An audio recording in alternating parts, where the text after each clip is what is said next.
আসসালামু আলাইকুম এভরিওয়ান, আপনারা সবাই কেমন আছেন? আশা করি সবাই অনেক ভালো আছেন। দেশ এবং দেশের বাহিরে আপনারা যারা আমার এই ভিডিওটি দেখছেন তাদের সুস্বাস্থ্য কামনা করে আমি আজকে আমার এই ভিডিওটি শুরু করছি। প্রথমেই দেখিয়ে দিচ্ছি আমি আজকে আপনাদের সাথে কি শেয়ার করব। এই সুন্দর ফ্রকটি আমি আজকে আপনাদের সাথে শেয়ার করব। এই ফ্রকের টিউটোরিয়ালটি আপনাদের কেমন লেগেছে আপনারা সবাই আমাকে কমেন্ট করে জানাবেন। ব্যাক পার্টে আমি বুতাম দিব, এর জন্য প্রথমে আমি একটি কাপড় নিয়েছি। তো এখানে 3 দিকে আমি একটু করে সেলাই করে দিচ্ছি। দেখতেই পাচ্ছেন আমি 3 দিকে মুড়িয়ে আমি এখন সেলাই করে দিব। দেখতেই পাচ্ছেন আমি কিন্তু 3 দিকে সেলাই করে তারপর আমার যতটুকু দরকার ততটুকু আমি এখন কেটে নিচ্ছি। কাটার পর আমি এখন পিছনের সাইডে বসিয়ে আমি এখন সেলাই করে দিচ্ছি। আপনারা স্ক্রিনে দেখে বুঝতে পারবেন আমি কিভাবে কাজটি করছি। এই যে দেখুন আমি সুন্দরভাবে বসিয়ে এখন সেলাই করে দিচ্ছি। সেলাই করা হয়ে গিয়েছে। তো আমি এখন যে কাপড়টি রাউন্ড করে সেলাই করেছিলাম, তো এখানে 2টি কাট বসিয়ে দিলাম যাতে আমি উল্টানোর সময় সুন্দরভাবে উল্টাতে পারি আর সুন্দরভাবে সেলাইটা দিতে পারি। তো আমি এখন পট্টি থেকে উল্টিয়ে একটি চাপ সেলাই দিয়ে নিচ্ছি। এই যে দেখুন ওই পিছনে 2টি কাট দেওয়ার কারণে কিন্তু সুন্দরভাবে আমি উল্টিয়ে সেলাই দিতে পারছি।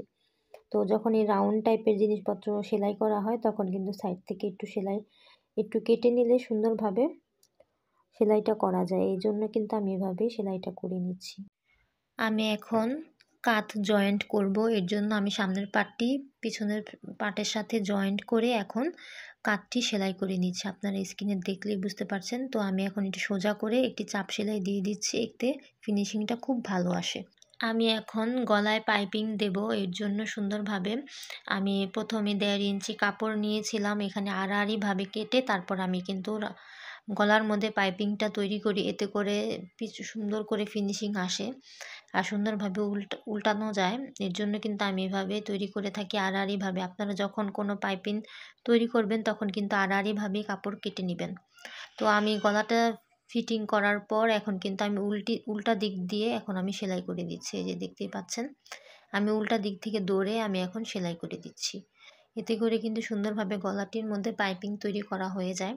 তো বাচ্চাদের ফ্রকে আমি পাইপিং দিয়েই তৈরি করি, কিন্তু গলার মধ্যে ডিজাইন থাকলে সেই ক্ষেত্রে আমি অন্যভাবে তৈরি করি।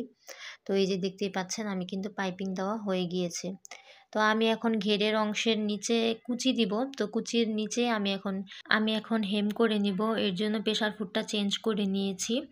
তো চেঞ্জ করে নেওয়ার পর আমি এখানে লাচ্ছি সুতা ইউজ করছি। দেখতেই পাচ্ছেন লাচ্ছি সুতাটা যখন ইউজ করা হয় তখন কিন্তু মানে সুতাটা যেহেতু একটু মোটা, তো ডিজাইনটি খুব সুন্দর লাগে, এর জন্য আমি লাচ্ছি সুতা দিয়ে তৈরি করে থাকি। তো এখানে আমি সি নাম্বার যেই ডিজাইনটি আছে সেটি করে নিয়েছি পুরো হাতাতে, তার নিচের সাইডে যে কুচি দিব সেখানে। তো আমি দেখতেই পাচ্ছেন আমি কিন্তু খুব সুন্দরভাবে যে হাতার মধ্যেও তৈরি করে নিয়েছি ডিজাইনটি। আমার এখন পুরোপুরি যে সাইডে আমার ডিজাইন করা দরকার সেখানে কিন্তু আমি করে নিয়েছি। তারপর আমি নিচের সাইডে যে কুচি দেব সেটাকে আমি জয়েন্ট করে নিচ্ছি। এই যে দেখতেই পাচ্ছেন কুচির সাইডটি আমি এখন জয়েন্ট করে দিব। তারপরে আমি নিচের যে ঘেরের অংশের সাথে এই কাপড়টি এখন সুন্দরভাবে কুচি দিয়ে আমি বসিয়ে দিব। এতে করে একটি ডিজাইন হবে, দেখতে খুব সুন্দর লাগে। এই যে দেখুন আমি কিন্তু নিচের ঘেরটা কাটিং করে নিয়েছিলাম। তো এখন এই যে ঘেরের উপরে আমি বসিয়ে এখন কুচি দিয়ে দিব। আমি আলাদা করে কুচি দিয়ে নিইনি, কাপড়ের মধ্যে আমি একসাথে ফিক্স করে নিচ্ছি ঘেরের অংশের সাথে কুচিটি দিয়ে। আমার এখানে যদি 1-2টা কুচি এদিক সেদিক হয় তো সেটা ঘেরের অংশের জন্য বোঝা যাবে না। তো সে কথা চিন্তা করে কিন্তু আমি এভাবেই কুচিটি দিয়ে নিচ্ছি। যে আপনার স্ক্রিনে দেখতেই পাচ্ছেন আমি সুন্দরভাবে ঘেরের অংশটাই ধরে কুচি দিয়ে নিচ্ছি সুন্দরভাবে।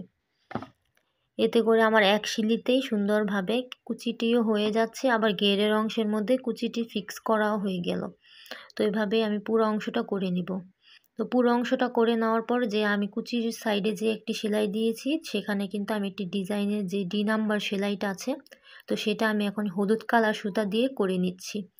আপনাদের সাথে আমি এই ডি নাম্বার সেলাইটা এর আগেও অনেকবার শেয়ার করেছি। তো আমি করে নিয়েছি সেলাই, ঘেরের অংশটি আমার কমপ্লিট। তো আমি এখন হাতার অংশটি সেলাই করছি। তো হাতার মধ্যেও আমি কুচি দিব। তো এর জন্য হাতার যে কাপড়টি আছে সেটিকে উল্টা রেখে আমি এখন এই যে সেলাই করে নিচ্ছি। দেখতেই পাচ্ছেন সুন্দরভাবে কুচি দিয়ে নিচ্ছি হাতার মধ্যে। আপনারা যারা এই ফ্রকের কাটিং ভিডিওটি দেখতে চান তারা কিন্তু স্ক্রিনে আসা লিঙ্কে চাপ দিলে কিন্তু কাটিং ভিডিওটি পেয়ে যাবেন। শুধুমাত্র একটু ডিজাইনের ভিন্নতা রয়েছে, এছাড়া কিন্তু কাটিংটি পুরোই একরকম। তো আপনারা কিন্তু সেই ভিডিওটি দেখেই এই ফ্রকটি তৈরি করতে পারবেন। কথা বলতে বলতে কিন্তু আমার এখন হাতাটিও সেলাই করা হয়ে গিয়েছে, দেখতেই পাচ্ছেন। তো হাতার যে কুচি দিয়েছি তো সেই সাইডটা আমার একটু খালি লাগছিল, তো এখানেও আমি ডি নাম্বার যে সেলাইটি আছে তো সেটি আমি এখন সুন্দরভাবে দিয়ে দিচ্ছি। আপনারা এই যে এমন এক কালারের কাপড়ের মধ্যে কিন্তু এই যে এমন সুন্দর লাচি সুতা দিয়ে এই ডিজাইনগুলো করলে খুব দেখতে সুন্দর লাগে, অনেক গর্জিয়াস লাগে। তবে আমি ফ্রকটি এভাবেই রাখবো না, আমি এখানে একটু হাতের কাজও করব।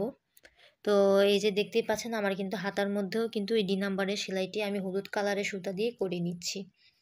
এই যে দেখুন আমার কিন্তু উপরের বডি পার্ট হয়ে গিয়েছে। তো আমি অফ ক্যামেরা এই যে হলুদ কালারের কাপড় দিয়ে ফিতা তৈরি করে নিয়েছিলাম। তো এই যে এটি হচ্ছে নিচের ঘেরের অংশ তৈরি করা হয়ে গিয়েছে। তো আমি এখন সাইডটি সেলাই করে দিচ্ছি।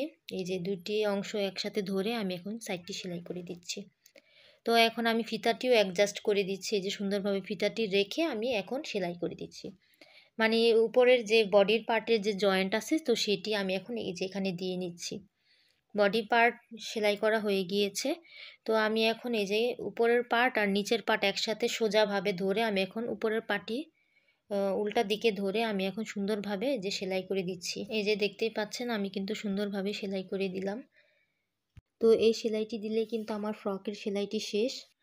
আমি এখন কোমরের অংশটি সুন্দরভাবে সেলাই করে দিচ্ছি। এই যে দেখতেই পাচ্ছেন বডির পার্ট আর হচ্ছে উপরের পার্টটি একসাথে ধরে আমি সুন্দরভাবে সেলাই করে দিচ্ছি।